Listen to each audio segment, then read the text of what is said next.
Okay, so I've had a lot going on in my life. I've been out of town. We've had a death in the family. And I just haven't found time to look at this board in a while. Also working on car repairs, but I'm getting close, I think, to that one being done. So I'm going to take a look at this today a little bit. But first, right out of the bag, when I start it up, I've got a RAM error again. It's the second beep. I looked it up in the manual. That corresponds to ILM10, which is this one. And it has not been replaced yet, so let me replace that. Let me see if I can get the self-test to pass for the RAM test. Okay, so this RAM has been replaced. It was bad. I put one of my homemade jobs to replace these 4116s with a more modern day 4164 type RAM. And now I'm getting this. Looks like progress has been made. Options, game options are being displayed, so I can change them. Yep, the ones and zeros on that one are changing, ones and zeros on that one are changing, so that program, self-test program, seems to be working. Got a constant buzz noise though. I'm wondering about that. It says RAM okay, bitmap okay. It says it's an upright. We've got switches, start one. Oh, that's not working. So the IO stuff isn't working. I'll have to figure that out. Well, at least the I/O for the controls. Oh wait, start two is working. Oh, start one's working. I don't know what that's about.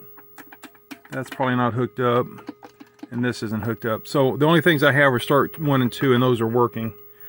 I've still got to wire up a not a joystick, a trackball for this, and any fire buttons and stuff that this may need.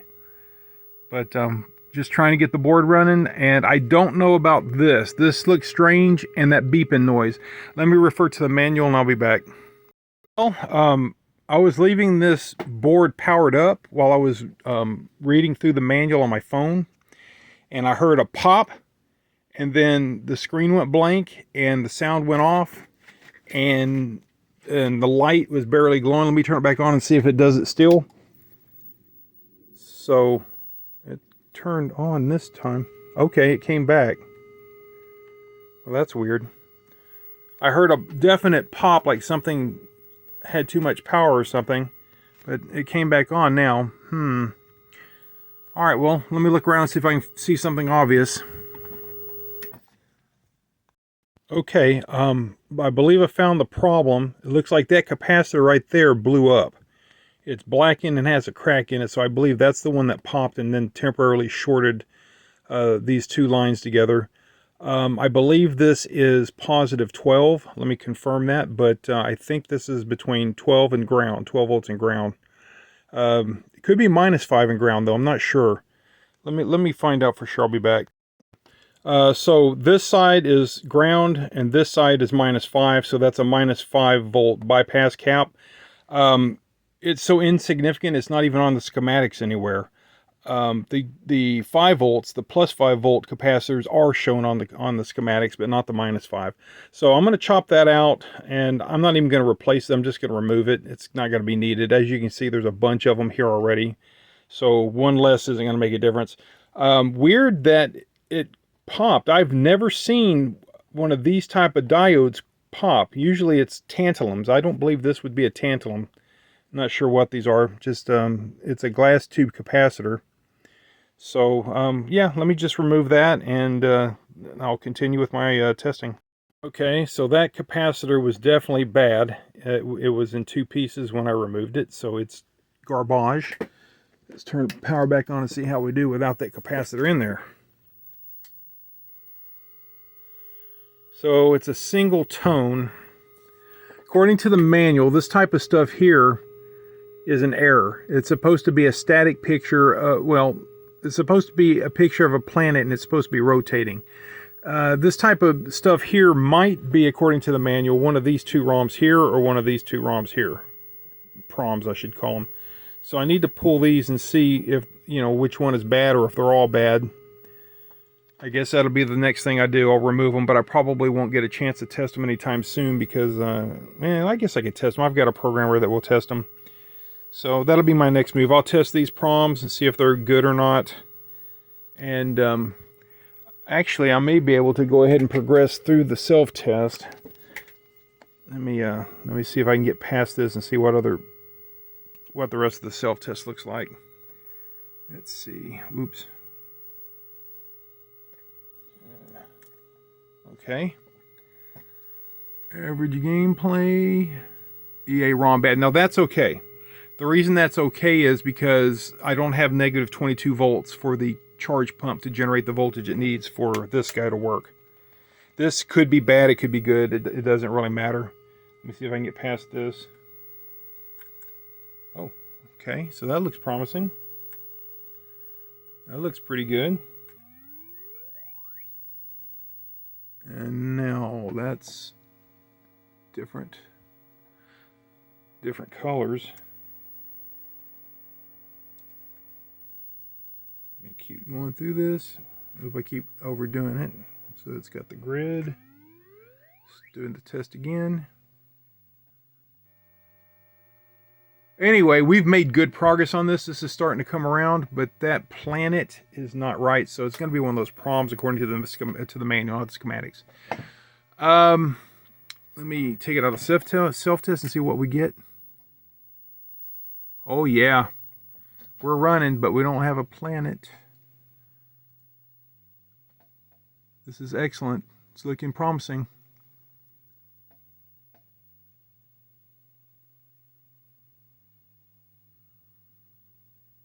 Yeah, that planet's screwed up. I guess that'll be the next thing. This thing may actually play just fine. You won't see the missile bases on the planet, though, like this. It would have to be fixed to see them. But it looks like it might actually be playable. Well, all right, well, I've got some work to do before I can advance on this. I've got to wire up a trackball and the fire button or whatever controls I need to play this game. I need to look it up and figure that out. I'm going to need to pull those proms. I'll do that first because I do want to fix the planet. And anyway, I think that's going to be it for this. Well, can I start the game? I guess I don't have this. Well, I'm pushing the start buttons. It's not starting. I don't know what that means.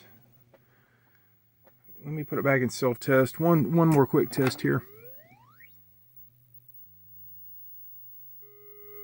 Alright, so start 1. Yeah, see, start 1 and start 2 aren't recording. They did earlier, though. It's weird.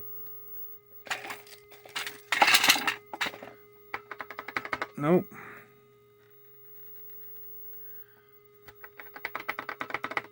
Alright, well, let me look at that because I'd like to be able to start a game. So let me focus on the start 1 and start 2 buttons, see if I can see something obvious. Okay, so the problem with the start 1 and 2 buttons was this connector here was dirty, or is dirty, and was not making good connection. So I messed around with it and it's working at the moment. So now when you push the start button, well, it's started on its own, but when you push the start button, it starts a game. Audio seems to be working. We have some weird graphic stuff going on here.